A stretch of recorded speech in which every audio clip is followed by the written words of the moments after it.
આજે 1 જુલાઈ રાષ્ટ્રીય ડોક્ટર દિવસ નિમિત્તે રાજ્યભરમાં વિવિધ આરોગ્યલક્ષી કાર્યક્રમો યોજવામાં આવ્યા હતા। 1 જુલાઈ એટલે કે રાષ્ટ્રીય ડોક્ટર દિવસ નિમિત્તે સમગ્ર ગુજરાત રાજ્યમાં વિવિધ વિશેષ કાર્યક્રમોનું આયોજન કરવામાં આવ્યું છે। આ ખાસ દિવસ નિમિત્તે રાજ્ય સરકાર દ્વારા આરોગ્ય અને સુખાકારીને પ્રોત્સાહન આપવા માટે સ્વચ્છતા અભિયાન અને અમૃતપાન અભિયાનનો ભવ્ય શુભારંભ કરાયો છે। ગાંધીનગર ખાતે મુખ્યમંત્રી ભૂપેન્દ્ર પટેલે આ બંને અભિયાનોનો રાજ્યવ્યાપી પ્રારંભ કરાવ્યો હતો, જેમાં આરોગ્ય મંત્રી પ્રફુલ્લ પાનસેરિયા પણ વિશેષ રૂપે ઉપસ્થિત રહ્યા હતા। રાજ્ય સરકારની આ નવતર પહેલ અંતર્ગત ગુજરાતની તમામ સરકારી હોસ્પિટલો અને આરોગ્ય સંસ્થાઓ આ અભિયાનમાં સક્રિયપણે જોડાઈ છે, જેના ભાગરૂપે સંસ્કારી નગરી વડોદરાની ઐતિહાસિક સયાજી હોસ્પિટલ ખાતે પણ એક વિશેષ અને પ્રભાવશાળી કાર્યક્રમનું આયોજન કરવામાં આવ્યું હતું। હોસ્પિટલ સંકુલમાં આયોજિત આ કાર્યક્રમ દરમિયાન ઉપસ્થિત તમામ તબીબો, નર્સિંગ સ્ટાફ અને વહીવટી અધિકારીઓ દ્વારા હોસ્પિટલમાં ઉચ્ચ કક્ષાની સ્વચ્છતા જાળવવા અને દર્દી કલ્યાણ માટે સમર્પિત રહેવાના સંકલ્પ લેવાયા હતા। આ પ્રસંગે વડોદરાના મેયર ગીતાબેન મકવાણા સહિત શહેરના અનેક રાજકીય અને સામાજિક મહાનુભાવો ખાસ હાજર રહ્યા હતા।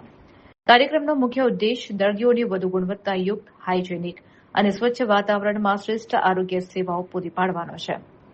સયાજી હોસ્પિટલના આરએમઓ ડોક્ટર હિતેન્દ્ર ચૌહાણે આ બંને અભિયાનોની રૂપરેખા અને તેનાથી દર્દીઓને થનારા ફાયદાઓ અંગે વિગતવાર માહિતી આપી હતી। આ અભિયાન આગામી દિવસોમાં હોસ્પિટલના વહીવટ અને સ્વચ્છતાના સ્તરમાં મોટો હકારાત્મક બદલાવ લાવશે તેવી આશા વ્યક્ત કરવામાં આવી છે।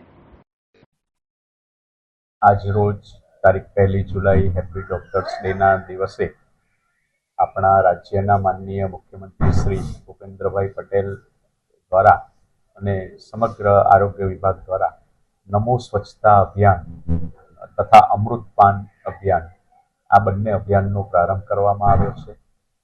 નમો સ્વચ્છતા અભિયાન અંતર્ગત રાજ્યની તમામ હોસ્પિટલો, જેમાં સબ સેન્ટરથી માંડી મેડિકલ કોલેજ સંલગ્ન હોસ્પિટલ, ડિસ્ટ્રિક્ટ હોસ્પિટલ તમામમાં સ્વચ્છતાની કામગીરી વ્યવસ્થિત રીતે કરવામાં આવે।